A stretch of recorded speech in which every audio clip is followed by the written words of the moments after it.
Hello everyone, আসসালামু আলাইকুম। Poppy's লাইফস্টাইলে আপনাদের সবাইকে স্বাগতম। আমরা আজ সুলতান ডাইনে গিয়েছিলাম কাচ্চি বিরিয়ানি খেতে। এখানে কাচ্চি বিরিয়ানির পাশাপাশি অনেক খাবারই পাওয়া যায়, তো আজকে সব খাবারগুলোই ট্রাই করব ভাবছি।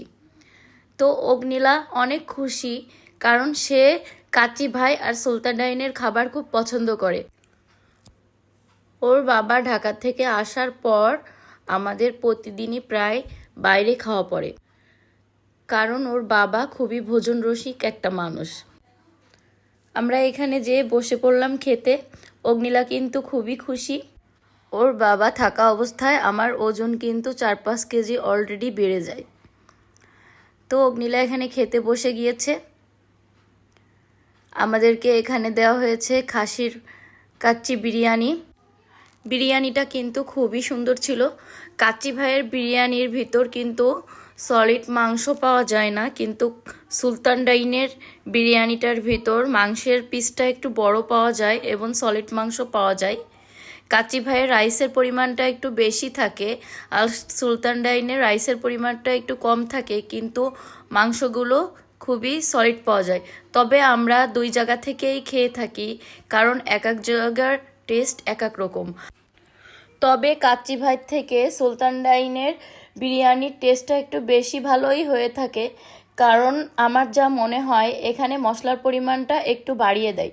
তার সঙ্গে আমরা নিয়েছিলাম এখানে বোরহানি, আর বিরিয়ানির সাথে বোরহানি না হলে কিন্তু একদমই চলে না। তারপর আমরা ট্রাই করেছিলাম এখানে রোস্ট, এর সঙ্গে কিন্তু আমরা টিকিয়াও অর্ডার করেছিলাম। এই সব কিছু আমরা কাচ্চি খাওয়ার পরে ট্রাই করে দেখছিলাম। তবে কাচ্চি খেয়ে যেহেতু পেট ভরে গিয়েছিল, এজন্য অল্প অল্প ট্রাই করে দেখছিলাম, দেখি এই খাবারগুলো কেমন হয়। কারণ এর আগে কখনো আমরা রোস্টটা ট্রাই করিনি আর তেহেরিটা ট্রাই করিনি। রোস্টটা কিন্তু অনেক ভালো হয়েছিল। এর সঙ্গে আমরা তেহেরিরও অর্ডার করেছিলাম 1 প্লেট। তেহেরিটা কিন্তু মোটামুটি ছিল। কাচ্চিটা খাওয়ার পর তেহেরিটার স্বাদটা বেশি একটা ভালো লাগছিল না। আমার মনে হয় নেক্সট বার তেহেরিটা আমরা আর ট্রাই করতে যাব না।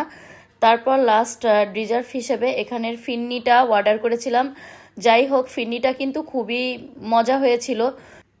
খাওয়া শেষে কিন্তু আমরা আবার বাইকে উঠে পড়লাম, বের হয়ে গিয়েছিলাম আবার ঘুরতে। তাহলে আজ এ পর্যন্ত, আল্লাহ হাফেজ।